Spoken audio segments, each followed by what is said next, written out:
Saya cerita sedikit tentang pertemuan saya dengan Bill Gates. Jadi saya mau mengingatkan bahwa saya ini dreamer, saya ini pemimpi. Suatu hari Anda tahu bahwa saya di kantong saya selalu punya rumahnya Obama, rumahnya Trump, White House saya gunting, dan ternyata saya sekolah di sana gitu ya. Padahal kamso ya, come from deso ya. Terus saya mempunyai impian, yaitu saya gunting fotonya Bill Gates di dompet saya. Kalau ditanya sama orang-orang, ini kenapa ada foto Bill Gates di tempat kamu? Saya bilang, saya itu niat ingin makan malam dengan orang paling kaya di dunia. Gitu, waktu itu Bill Gates. Dan itu udah tahunan yang lalu. Nah, suatu hari Bill Gates datang ke Indonesia. Ada sahabat saya, wartawan senior dari koran kenamaan Indonesia. Kemudian dia bilang, Mas, saya ada tiket, kamu makan malam sama Bill Gates. Waktu itu Bill Gates di zamannya Pak SBY, 2009 atau 10 saya lupa ya, kan datang ke Indonesia. Kita makan di Mulia tapi dengan 400 orang. Saya bilang, ini dream come true. Bayangin, setelah saya nempel gambar Bill Gates di dompet saya, karena saya liatin terus, saya bilang suatu hari saya makan malam sama dia, suatu hari saya makan malam sama dia gitu. Nah, alhamdulillah benar. Apa yang saya lakukan? Saya duduk di round table di Hotel Mulia, Bill Gates duduk jauh. Saya sambil di situ ya ada orang-orang terkenal lah, ada menteri, ada pejabat-pejabat teras zaman waktu itu. Nah, lagi kita makan, dalam hati saya bilang kayaknya nggak sah sih kalau saya makan malam atau kita makan malam tapi jaraknya jauh. Emang saya lihat dia, jadi saya cuma ngeliat dia pakai batik, saya ngeliat orangnya gini, orangnya santun tapi smart, tapi ya gitu deh. Saya cuma sambil membayangkan gitu ya. Nah, kemudian, tapi saya bilang saya nggak puas nih kalau nggak ngobrol. Ini nggak sah nih, gitu ya. Nah, terus di tengah-tengah acara lagi makan, ada yang nyeletuk gitu. Mr. Gates, might as well, kan kita lagi bareng-bareng di tempat makan. Boleh nggak kami tanya jawab? Terus mereka nanya sama si audience, sama kita yang bertiga ratusan orang ini nanya, is there anyone yang di sini yang mau bertanya pada Mr. Gates? Apa yang terjadi? 300-300-nya angkat tangan. Saya mau gitu ya. Saya bilang, oh gila. Terus, dia bilang, temennya ngomong di sebelahnya, oke, Mr. Gates maybe only bisa answer dengan 5 pertanyaan aja, jangan banyak-banyak. So, siapa yang mau nanya, tolong nulis di kertas gitu ya. Nah, semua orang naik tangannya. Dan saya bilang, oke, saya take the moment. Ini kan moment of greatness ya.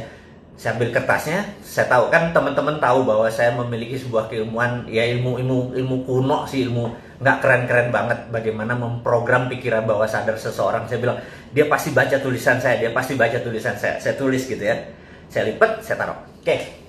Kemudian makan seperti biasa, kemudian Mr. Gates buka satu-satu.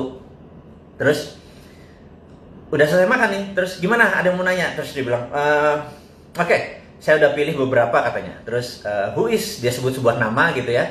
Dia bertanya apa rencana Bill Gates di Indonesia. Terus Bill Gates cerita, kami akan berencana membuat laptop komputer murah di bawah $100 supaya orang bisa ini dan terkoneksi dengan sistem dan sebagainya.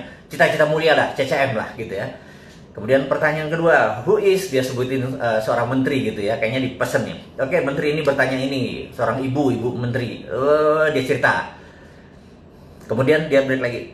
Terus lama berhenti di satu kertas, terus I don't like it. Terus dia taruh, tapi kan mic-nya masih kedengeran kan, mic-nya di sini. Terus ditaruh, dia bilang terus dia nyari question, pertanyaan yang menurut dia oke, gimmick kayak kecil-kecil. Udah 4 pertanyaan. Dia bilang oke, the last pertanyaan terakhir, the last question katanya gitu. Terus diangkat satu kertas. Gitu ya. Terus orang sebelahnya bilang, what is this? I don't know, I don't like the question gitu ya. Ini kata-katanya dia nih. Terus saya udah tahu nih, jangan-jangan gue bener ya itu ya. Terus apa yang terjadi? Well, I would like to know this gentleman. Terus karena dia ngomong-ngomong itu, orang-orang bilang udah, lu udah kayak gitu, lu baca aja lah itu pertanyaannya gitu ya. Jadi cair suasana. Terus dia bilang, well anyway, I don't like the question. Jadi dia ngomong sama orang sebelahnya gitu. Anyway, lu udah brought up anyway katanya. Terus apa yang dilakukan? Who is a Mardikuwiek? Wah, udah kayak orang Polandia gua. Saya berdiri. 300 orang nengok ke kita jadi kayak kecil. Saya bilang, gila, gitu ya. Terus dia bilang, dia natap saya, dia bilang, so you, kenapa lu nanya ini gitu ya? Oke. Dia ngomong, I don't think the world is ready, kata dia. Tuh orang nanya, lu ngomong apa sih? Kan mereka nggak tahu. Mereka pertanyaan adalah, what was the question? Orang ini nanya apa sih sampai lu nggak ready gitu? Tahu nggak apa yang saya tulis? Dan Mr. Gates bacakan. Dia bilang begini. This gentleman, katanya, bilang, I could never be like Andrew Carnegie. Jadi saya menulis di kertas itu, you will never be like Andrew Carnegie. Gitu ya. Dia bilang, jadi dia tulis, I would never be like Andrew Carnegie, gitu ya. And this is right, katanya. Gue nggak akan pernah bisa kayak Andrew Carnegie. Itu kata Gates, gitu ya. Semua orang bingung. Ini komunikasinya apa gitu? Anda tahu apa yang dilakukan Mr. Gates? Bill Gates membuka dompetnya, kemudian dia kasih potret gambar kayak foto saya itu. Dia bilang, si fotonya Andrew Carnegie ada di dompet gue, katanya. Saya juga kaget. Dan you are right. I would never be like him. Terus, oke, saya ceritakan dulu kenapanya gitu ya. Saya mengidolakan Bill Gates mengidolakan Andrew Carnegie.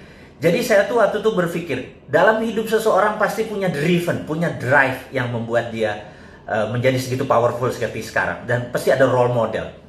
Dan saya lihat dia, Bill and Melinda Gates ini, kalau pendapatan dia $60 billion, $20 billion ada di Bill and Melinda Gates. Jadi dia berzakat itu 30-40% gitu ya. Mungkin 30% lah atau 20% dari income-nya masuk ke Bill and Melinda Gates Foundation. Karena Bill and Melinda Gates Foundation duitnya lebih dari $18 billion. Cukup powerful. Pasti dia punya sebuah role model. Dan saya tahu the biggest philanthropy in the world adalah Andrew Carnegie. Jadi Andrew Carnegie adalah, Anda boleh cek siapa Andrew Carnegie. Di seluruh dunia Museum Andrew Carnegie itu ada, gitu ya. Anda kalau pergi ke Singapura ada, pergi ke Bulgaria ada, Anda pergi ke London Anda ketemu Museum Andrew Carnegie. Andrew Carnegie mendedicate uangnya untuk pendidikan, informasi, dan museum, koleksi-koleksi sains. Nah, Andrew Carnegie di tahun 1900 dia menjual US Steel, dia memiliki Dow Jones, dan Anda tahu Dow Jones, saya udah nggak bisa diceritain lah. Nah, ada New York Stock Exchange dan lain sebagainya. Yang jelas dia punya US Steel yang waktu dia jual angkanya $1 billion. Pada saat sekarang waktu dia menjual US Steel itu di 19 sekian itu, kekayaannya itu kira-kira 4 kali kekayaan Bill Gates saat ini. Jadi kalau Bill Gates punya berapa? Katakanlah 80 billion, dia punya 4 kalinya, 320 billion. Jadi kita tahu itu duit waktu itu. Nah, Anda boleh cek di Wikipedia. Di tahun 1898, Filipina ingin merdeka dari Spanyol. Dan Spanyol waktu itu minta uang $20 billion. Filipina nggak punya uang tebusan seperti itu memerdekakan Filipina, dan Filipina minta Amerika. Amerika nggak punya uang, Federal Reserve nggak punya uang, dan Federal Reserve meminta Andrew Carnegie menebus $20 billion untuk kemerdekaan Filipina. Sahabat, apa yang dilakukan? Andrew Carnegie membayar tunai $20 billion. Sebuah negara yang dia merdekakan tanpa sekalipun dia pernah injak tuh tanah Filipina. Jadi, ini membuktikan satu hal, bahwa swasta Amerika lebih kaya daripada negara Amerika. Dan Andrew Carnegie menjadi the biggest philanthropy yang menjadi role modelnya Bill Gates. Karena itu di dalam analisa saya menganalisa Bill Gates, saya menebak bahwa dia pasti punya role model gitu ya. Dan saya menebak pasti Andrew Carnegie. Saya nggak pernah tahu, tapi ini kemampuan analisis, kemampuan Sontoloyo. Yang Sontoloyo itu saya bilang, oke, you could never be like Andrew Carnegie. Lo nggak akan pernah bisa menjadi seorang Andrew Carnegie. Dan dia bilang, you are right. Gue nggak pernah bisa jadi Andrew Carnegie. Nah, jadi itulah yang memotivasi dia. Itulah yang memotivasi saya bahwa kalau Andrew Carnegie pernah begini, di rumah yatim pun saya mencoba mendedikasikan kecil, filantropi kecil, nggak jauh sekali dari seorang Bill Gates dengan foundationnya atau Andrew Carnegie.